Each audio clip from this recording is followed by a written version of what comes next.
हमें ये नहीं समझ आ रहा कि इलेक्शन कमीशन, गवर्नर, गवर्नमेंट सब नज़र आ रहा है कि कोई अदालत के फैसले को मानने के लिए तैयार नहीं है, और अदालतों में के फैसलों में भी ताख़ीर हुई। मैं समझता हूँ ये महीना ज़ाया नहीं होना चाहिए था, और अभी भी अमल दरामद नहीं हो रहा। तो ये इस सूरत हाल में जबकि इदारों की ना सुनी जा रही हो, तो आपके पास क्या चॉइसेस हैं? हम देखिए जी, पहली तो जरा समझ लें कि इस वक्त हो क्या रहा है।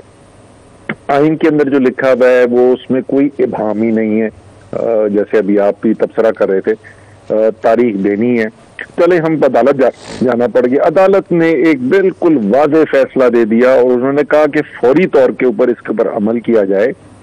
और अदालत के जहन के अंदर कितनी अर्जेंसी थी या कितनी इसकी वक्त की अहमियत थी कि जुमे की शाम लेट बैठ के रात को उन्होंने फैसला लिखा अपना।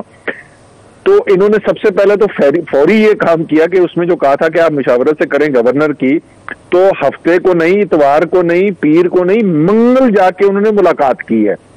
अब ये सारा तरीक़ेकार ढूंढा जा रहा है कि किस तरीके से आइन तोड़ के हमें इमरान खान के मुकाबले से बचा जाए। अब वो उसके अंदर दीवार क्या नजर आ रही है? दीवार नजर आ रही है अदलिया। आइन दीवार बनता है और अदलिया का दिफा और आइन का दिफा अदलिया ने करना है। तो कल से आपने देखा एक भरपूर मुहिम शुरू हुई है और अदलिया के ऊपर अटैक शुरू हुआ है।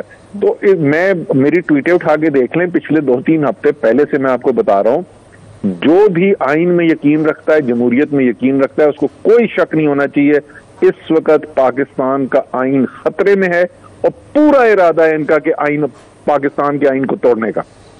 मगर असद, मुझे एक इसमें जो अचंभे की बात ये लगती है कि हमने माजी में ये देखा है कि जो अटैक किया जाता है असम्बलियों के ऊपर, अदालतों के ऊपर जो ज़्यादा तोहमत लगाई जाती है या तनकीद की जाती है, वो अक्सर अपोजिशन नाला होती है, जो जिसको कुछ गुस्सा होता है उनकी तरफ से आती है। ये एक नई बात है कि गवर्नमेंट ऑफ द डे जो है वो अटैक कर रही है अदालतों में। हालांकि असूली तौर पे ये तीनों पिलर जो हैं, जुडिशरी का, पार्लियामेंट, एग्जेक्टिव जो हैं, ये एक त्रिकोण है जिसके ऊपर रियासत खड़ी है। ये मुझे ज़रा समझाएंगे क्या हो रहा है? वो मैंने आपको वजह बताई ना उसकी क्या है। वो जो त्रिकोण है, उस त्रिकोण के अंदर एक जो बुनियादी उसका मफरूजा है वो ये है कि सब के सब जो है वो आइन के तहत जिंदगी गुजारने के लिए तैयार हो। यहाँ पे उनके साथ मसला ये खड़ा हो गया है कि अगर आइन के तहत वो अपने फैसले करें और जिंदगी गुजारने को तैयार हो तो फिर तो इलेक्शन कराना पड़ता है, और इलेक्शन जब कराना पड़ता है तो इमरान खान का मुकाबला करना पड़ता है। वो ये करने को तैयार नहीं है, वो उनको सियासी मौत नजर आ रही है। तो वो कह रहे हैं कि अपनी सियासी मौत से बचने के लिए वो अगर आइन भी तोड़ना पड़े तो आइन को भी तोड़ दिया जाए। दूसरी चीज मैं आपको बताऊं कि इसके अंदर अदलिया के ऊपर जो हमला किया जा रहा है, एक और भी उसकी वजह साथ इसके मिल गई है।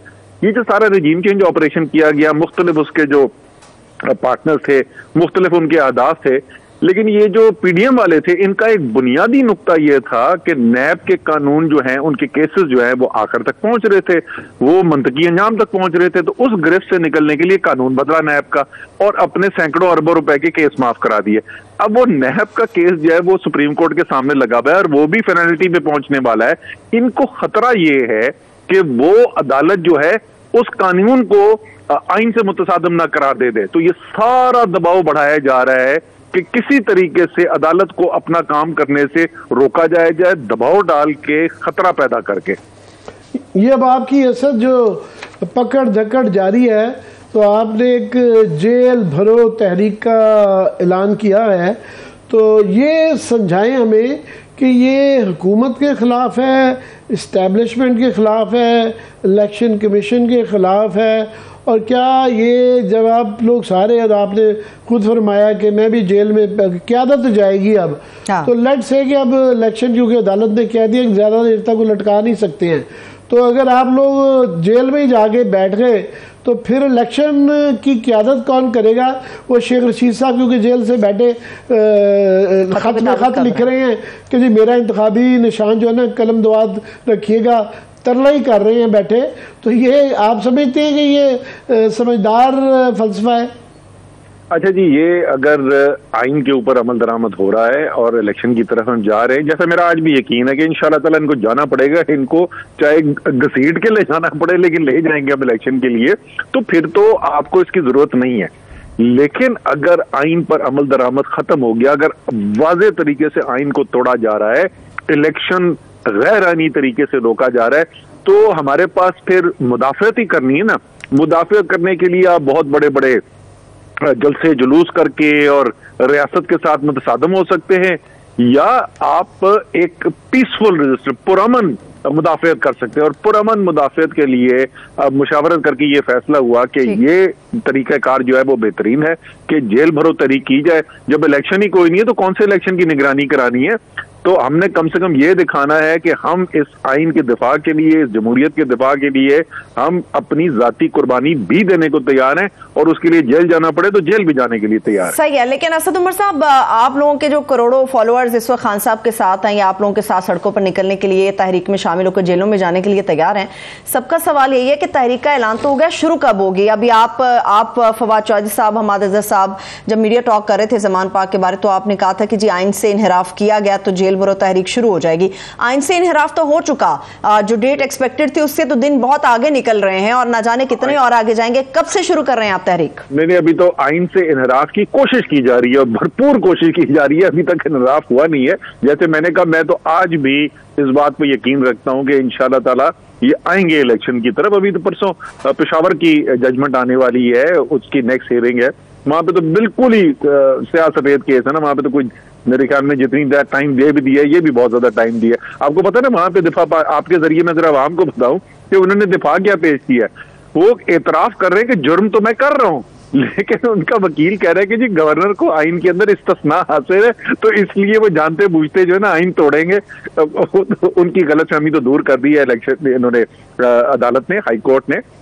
इंशाल्लाह ताला इलेक्शन मिलेगा जी, और पाकिस्तान के अवाम का हरफ आखिर होगा।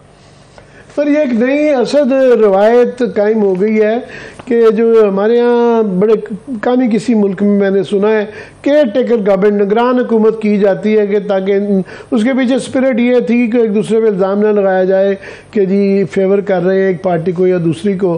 तो अभी जो सूरत हाल है ख़ास तौर पे पंजाब में, जिस तरह के से तबादले और तरक्कियाँ, पोस्टिंग्स, ट्रांसफ़र्स हो रही हैं, वो क्लियरली नज़र आ रहे हैं कि वो वन साइडेड हैं और वो एक एजेंडे के तहत हैं।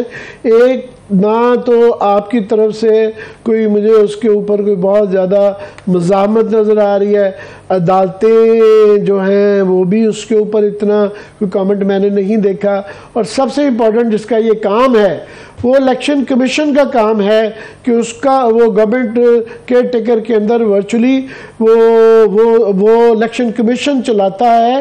वो जो केयर टेकर गवर्नमेंट होती है, जैसी मेरी अंडरस्टैंडिंग है, वो सिर्फ फैसिलिटेटर होती है। बिल्कुल ऐसा ही है जी, और यही रोल है केयर टेकर गवर्नमेंट का कि वो तो जो बहुत ज़रूरी डे टू डे मामला है सिर्फ उसके अंदर उसने काम करना है, लेकिन और जिम्मेदारी सारी की सारी जो है वो इलेक्शन कमीशन के पास होती है। लेकिन इलेक्शन कमीशन ने तो जिस वक्त वज़ीर आला का इंतखाब किया था वो उसी वक्त पता चल गया था कि कितनी गैर जानिबदार निगरान हुकूमत बनने वाली है। और आप बिल्कुल ठीक कह रहे, तमाम जिलों के अंदर, तमाम तहसीलों के अंदर आज यही खबर चारों तरफ से हमारे, आजकल तो मेरे पास फोन कॉल ही यही आ रही होती हैं हमारे जो कैंडिडेट्स हैं कि किस तरीके से चुन चुन के वो अफसर लगाए जा रहे हैं जो बिल्कुल जानिबदार हैं। लेकिन आपने कहा कि उसका कुछ कर नहीं रहे, उसके खिलाफ भी पिटीशन हाई कोर्ट के अंदर फाइल कर दी गई है, कल ही मैंने उसके दस्तखत किए थे। तो उसका भी हम भरपूर तरीके से, बिकॉज ये गैर कानूनी हो रहा है, तो इसलिए हम तो कानूनी जमहूरी जमात है, हम कानून का रास्ता रहते हैं, और इस गैर कानूनी काम के खिलाफ भी हम अदालत को रुजू किया है हमने।